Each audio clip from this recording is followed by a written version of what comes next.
Ya, mungkin banyak juga di antara Anda yang hadir di sini juga menyaksikan beredar banyak video mengenai ini. Tadi salah satu yang di antaranya yang kami hadirkan adalah bagaimana upaya propaganda, kita bisa menyebutnya seperti itu, yang dilakukan oleh seorang wartawan yang kemudian belakangan dia mengakui dia nggak ngelihat tuh ada yang bayi dipotong segala macam. Dia hanya mendengar omongan selentingan yang nggak bisa dijadikan itu data.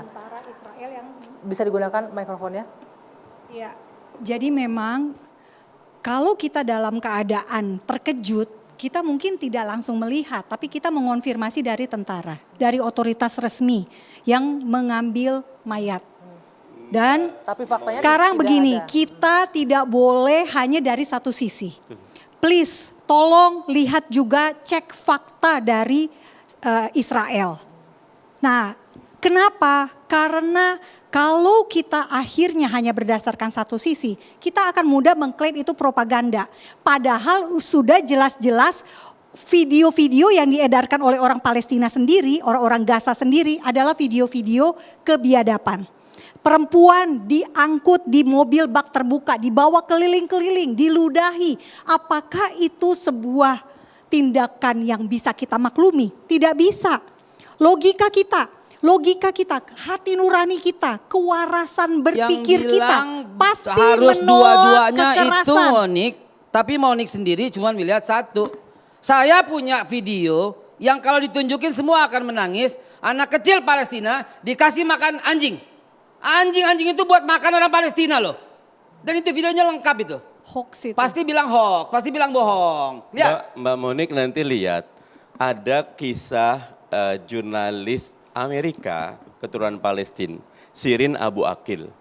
Itu kata Israel Defense Force, tadi pertahanan Israel yang Mbak Monik percaya, terbunuh oleh lawannya Israel.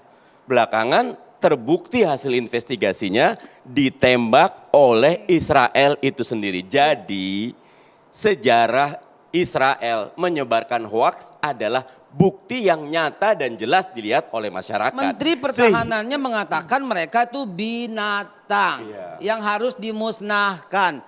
Itu ada di rekaman videonya, Dan di Twitternya. Terus masih hoax juga. Mbak Monik lihat, Konvensi Jenewa menyatakan tidak boleh ada pemutusan hubungan listrik, air, suplai makanan. Itu betul-betul bertentangan dengan kemanusiaan. Jadi Mbak Monik lihatlah Israel yang sebenarnya seperti apa gitu. Kemarin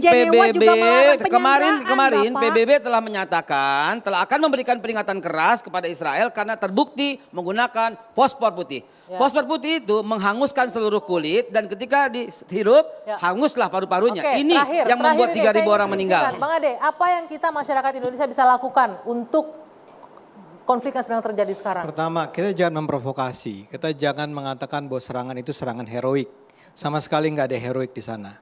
Kita ini harus prihatin dan marah bahwa 2.500 rakyat sipil di kedua negara hari ini tewas. Mungkin sudah lebih dan akan bertambah terus. Tapi kita tidak boleh lupa juga sepanjang berapa dekade warga Palestina juga jadi korban oleh Israel. Itu udah nggak penting buat saya. Pertanyaan nggak penting bagaimana? Gak penting. Itu buat saya nggak penting. Orang yang nggak bisa. Akar masalahnya kemerdekaan Palestina. Stop dulu. Itu akar masalahnya. Betul. Anda minta saya bicara. Saya mengatakan bahwa yang terpenting saat ini adalah bagaimana agar tidak ada lagi korban bertambah. Oke, cukup. Silakan Bang Mardhani. Kemerdekaan adalah hak segala bangsa. Oleh sebab itu penjajahan harus dihapuskan dari seluruh muka bumi karena tidak sesuai dengan peri kemanusiaan dan peri keadilan. Israel menjajah Palestina. Two state solution, solusi dua negara sampai sekarang diinjak-injak oleh Israel sendiri. Karena itu yang harus kita lakukan, bebaskan, merdekakan Palestina dan Indonesia selalu mendukung Palestina merdeka. Baik. Ini juga, sebentar waktunya habis Mbak, ini juga sejalan dengan founding fathers kita, Bung Karno menyebutkan selama kemerdekaan belum diserahkan ke masyarakat Palestina, selama itu pula Indonesia berada bersama rakyat Palestina. Saya Dwi Anggia, saya akhiri 2 sisi malam hari ini, selamat malam, sampai jumpa pekan depan.